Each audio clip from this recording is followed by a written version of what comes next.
જય ખુખારમાં મેલડી દેવગતિનો પાયો મજબૂત કરવા માટે શું કરવું જોઈએ તે વાત ઉપર ખુખારમાં મેલડીએ શું કીધું તે આપણે આ વિડીયોમાં જોશું. જય ખુખારમાં મેલડી. હું મુંબઈથી આવું છું.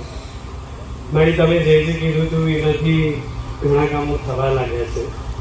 સૌથી પહેલાં તમે ગયા સપ્ટેમ્બરમાં મને પ્રમોશનનું કીધું હતું અને ગયા મહિને પણ મને કીધું હતું કે તમે પ્રમોશન કરતાં થોડું વધારે આપીશું. બરાબર. તો ગયા સોમવારે જ HR ફોર્મેલિટીઝ ને બધું પતી ગયું. મેં ઓફર પણ એક્સેપ્ટ કરી લીધી અને આ એની સુખડી મેં કીધું પહેલાં તમને આપીશ, એની પછી બધાને મીઠાઈ આપીશ.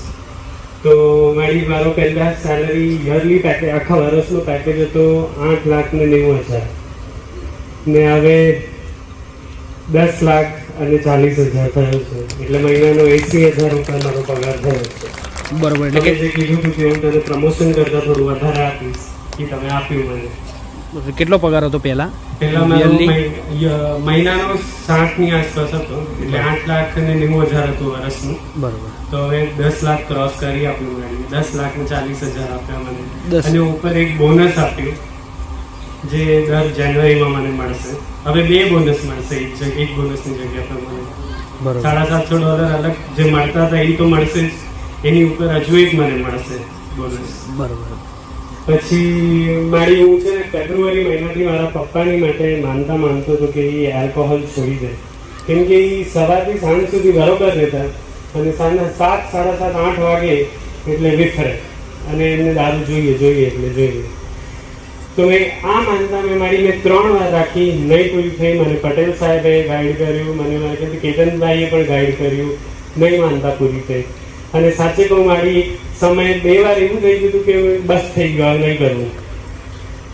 પણ ક્યાંથી મારા મોઢામાંથી રામ નામ બંધ થતું જ નથી. હું રામ નામનું પણ એક તમે થોડા દિવસ પહેલા એક ઉપાય બતાવ્યો હતો, એ મેં કર્યો. એનો પણ મને તુરંત જવાબ મળ્યો છે. તો પછી મેં પાછું મારા પપ્પા છે ને આલ્કોહોલ પીને છે ને અધમ મચાવી દેતા હતા સાંજ થાય એટલે. બાકી દિવસ આખો દિવસ બરાબર. તો મેં પાછી ખાલી એક શ્રીફળની માનતા માની, એમાં શ્રીફળ છે મારી. તો એ અમે 3 દિવસથી અત્યારે બંધ કરી દીધું છે. હવે આગળની જિમ્મેદારી મારી તારા હાથમાં રાખું છું, હાથ લગાડવા દેતું. આ 35 વર્ષથી પીતા હતા મારા પપ્પા આલ્કોહોલ, 35 વર્ષથી. ને બંધ કરી નાખી છે અત્યારે. 3 દિવસથી હાથ નથી લગાડ્યો હવે તારા હાથમાં. હવે હું નહીં જાણું. 1 વર્ષ ઉપર થઈ ગયું. હું આવું છું પણ હું વિડીયો નથી મૂકતો. હું રાહ જોઉં સોમવારની. અગર જો રવિવારે નહીં આવું ને તો હું સોમવાર મંગળવારની રાહ જોઉં. 2-2:30 વાગે એટલે વિડીયો અપલોડ થાય. વાત ખરાબ એટલે પેલા જોઈએ ત્યાં સુધી શાંતિ નહીં થાય. અહીંથી નહીં આવતો પાછો ત્યાંથી આવે તું. ક્યાંથી આવો તમે? હું મુંબઈથી આવું છું. એટલે મારે અહીંયા આવવું હોય ને તો રાતના 3:30 વાગે મારા ઘરેથી 2 ટ્રેન ચેન્જ કરીને ગુજરાતની ટ્રેન પકડવી પડે. એટલે મને ઓછામાં ઓછા 15 કલાકની ટ્રાવેલિંગ થાય મારી. અને કેટલા ટાઈમથી આવો છો તમે? હું તો 150-200 લોકો આવતા હતા. એની પછી માડીના ઘરે ગાદી ચાલુ થઈ, એની પછી રામ મંદિર ગાદી ચાલુ થઈ, એની પછી અહીંયા ગાદી ચાલુ થઈ. માડીના ઘરની બહાર ગાદી લાગતી હતી તો હું તો ત્યારે પણ જતો હતો. બરાબર. આખા વર્ષનું બધું ભાતું ભેગું થયું એટલે હા, મારી લખીને રાખીશું. બરાબર. ગયા શનિવારે છે ને મમ્મી બહાર નીકળ્યા હતા ને અચાનક પડી ગયા. તો મને ગભરામણ થઈ, કેમ કે કદાચ ફ્રેક્ચર થઈ જશે એવું હતું. તો હું તો બહાર હતો. તો પછી હું રિક્ષામાં ઘરે ભાગ્યો.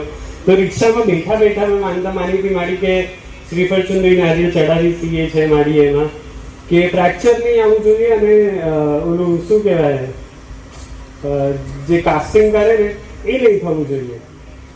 તો એ નહીં કરવું પડ્યું કાસ્ટિંગ. અને ખાલી જીનું વસ્તુ વાળ જેટલું ફ્રેક્ચર આવ્યું છે એ ડૉક્ટરે કીધું એ થઈ જશે. એટલે એ ફ્રેક્ચરનું એ બધું પ્લાસ્ટર ઓફ પેરિસ એ બધી મગજમારી ના કરવી પડી. તો એનું સિમ્યુનિટી ના આવ્યું. અને હવે રામ નામના જાપની એક તમને વાત કરું. થોડા દિવસ પહેલા મારી તમને કીધું હતું કે રામ નામ લખો. તો રામ નામ મને લખવાનો ટાઈમ નહીં મળે એટલે હું શું કરું, રાતના ઓફિસેથી આવું ને 1-1:30 વાગે તો હું રામ નામ બેઠા 11 માળા ચાલુ કરીશ અત્યારે જ્યાંથી તમને કીધું છું. તો જે પહેલા જ રાતના મેં રામ નામનું જાપ ચાલુ કર્યું, માળીના દીકરા ઉઘાડા મોડે અહીંયા ધોળતા હતા અને મારા સપનામાં આવ્યા છે. અને મને ખાલી એટલું જ અને મારા ઘરનું ડાયરેક્શન બતાડ્યું છે, રાઈટ લેફ્ટ બધું. અને મને કીધું કે આ ઘર વેચી નાખ. સપનામાં એવું કીધું કે ઘર વેચી નાખ, ઘર વેચી નાખ મને કીધું. ખુલ્લા મોડે આવ્યા તમારા. એકદમ રૂપાળા, મોટી મોટી આંખો. અને એ સપનું ખાલી 1 સેકન્ડ માંડ 1 સેકન્ડનું હશે, નાનું સેકન્ડનું હશે એ સપનું. બરોબર. પણ મારી એ સપનું જેવું પૂરું થયું ને તો મારા કાકા એક જે મારા પપ્પાનો ફાઈનો છોકરો છે જે સમજી ગયા, એ મારી પાછળ અહીંયા ઉભા હતા મારી મામા. ભલે રામ, અને એ ઘડી ઘડી મારા સપનામાં આવે છે. ભલે તને પેલા સપનામાં શું કીધું? ઘર વેચી નાખ. એ તો અમે કાઢ્યું છે વેચવા માંડી, અને તમે પણ કહી દીધું કે વેચી નાખ. હું તો રાહ જોઉં છું ક્યારે એ વેચાય. તો મારું ઘર થશે મારી સાથે. હવે આ સંદેશ સપનામાં આવીને કઈ જતી યાર દર રવિવાર નહીં પૂછ્યું, છતાંય જો મારે કહેવાનું હોય ને હા. તો આ રીતે સપનામાં જઈને કહી આવું. આ મારો આશીર્વાદ કહેવાય. પણ છતાંય હું માતા એવું કહું છું, જે સપનામાં આવતો હોય ને તો પપ્પાને કે એમને કંઈક બોલાચાલી થઈ હોય ને, મન દુઃખ થયા હોય ને, એ યાદ કરી લેવાનું. અને ખાસ કહું છું, આવતા જતા રહીશ ને આવી ને આવી તે ઘર વેચે જાય પછી તારા પપ્પા તો બંધ તો કરી દીધું, કોઈના નોમે નહીં દે, અને એનાથી તારો વિદેશનો હું ભારું છું. હા. વિદેશ મારી આજે તમે બોલ્યા છે ને કે અહીંયાથી ઘર છોડીને આ ઘર વેચાઈ જાય ને તારું ઘર જશે ને તારા પપ્પા હાથ નહીં લગાડશે. મારા પપ્પા પોતાના મોઢેથી બોલ્યા છે કે બસ અહીંયાથી જતો રહું તો કોઈ દિવસ હાથ નહીં લગાડે. મારી મમ્મીને કીધું છે. મારીને મારું પ્રમોશન થવાનું હતું ને, તમે તો કીધું જ હતું, પણ એના 1 અઠવાડિયા પહેલા મારા મમ્મીને સપનામાં આવી ગયું હતું કે મારું પ્રમોશન થવાનું છે. ભલે રામ, તોય તારા વિમાનમાં હું ભારું છું તને. હા, એ તો તમે કીધું છે એટલે તમારા ઉપર છોડી દીધું છે. એ તમારી જિમ્મેદારી. આ કંપનીમાં ગમે તો ના, એક મિનિટ, હજુ એક વાત છે. તમે કેટલા કામ કરો છો આ પણ ખબર તો પડી જોઈએ ને. વિશ્વાસ હજુ પાક્કો થવો મારા ભાવિકો મારો બધો અનુભવ થઈ એ ગયો. તો છે. ભલે બોલતો એ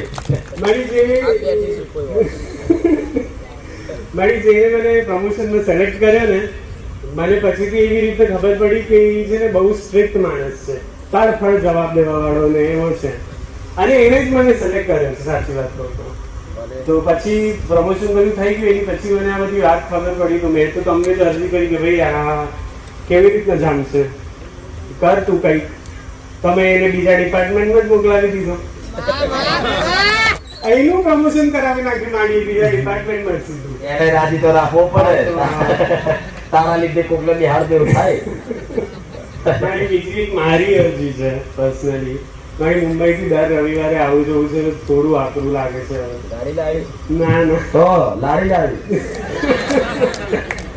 મારી એવી ઈચ્છા છે કે હું મહિનામાં 1 કે 2 વાર આવીને દર્શન કરીને જઈશ તો ચાલશે. મેં શું ના પાડીશ? હા, પણ મેં બધાને કોઈને એવું નહીં કીધું કે રવિવાર તમે ફરજિયાત આવો.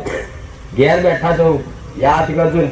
હું તો કહું 4 રવિવાર 5 રવિવાર પછી આવજો, મને કોઈ વાંધો નહીં. મારે તો દુનિયાને બતાવવાના ફોટા પાડી પાડી કે જો મારા પારે 11,000 પબ્લિક આવ્યું બતાવવાનું જ મારે. મારી મેં તો પબ્લિક વધતા જોયું છે એટલે મને તો ગેરંટી છે. પેલા 4,000 હતા, કેટલા 4,000 હતા વિડીયોમાં આ એ ટાઈમના બોલ. આ તો જૂના વિડીયો મુકાય નહીં ચમ કે મારા દીકરાના ખુલ્લા મોઢે દોડતી હોય આ છે તે છે. બધા એક શબ્દ મારા પૂછ ભાર આગુ બાજુ નહીં, સાચું. સાચી વાત છે. મેં પણ જોયું. રમત તો રમતમાં જ, બધાની રમતમાં જ. સાચું. બીજી જગ્યાએ તો બધા કડક રહે. મારા સેવકો મારો દીકરો બધા મસ્તીમાં જ રહે. સાચું. મારી મેલડી બેઠી છે ને એને કરવાનું. સાચું. પટેલ ચિંતા કરે કે માં હવે ચોમાસું આવ્યું છો શું કરીશ. ચિંતા તમારા કરતા હું મેલડી વધારે કરું. સબ તમારા કરતા ચિંતા પણ ભાવિકોની વધારે. હું અહીંયા ટેન્ટ બંધાય તો છી ખબર પડે. ચોમાસું તો મારથી ના રોકાય, કેમ કે સીઝન છે, બધું રોકી નાખો, ખેડૂતો મરી જાય. સાચું. પણ રચાઈશ. બોલે એટલે થઈ જવાનું.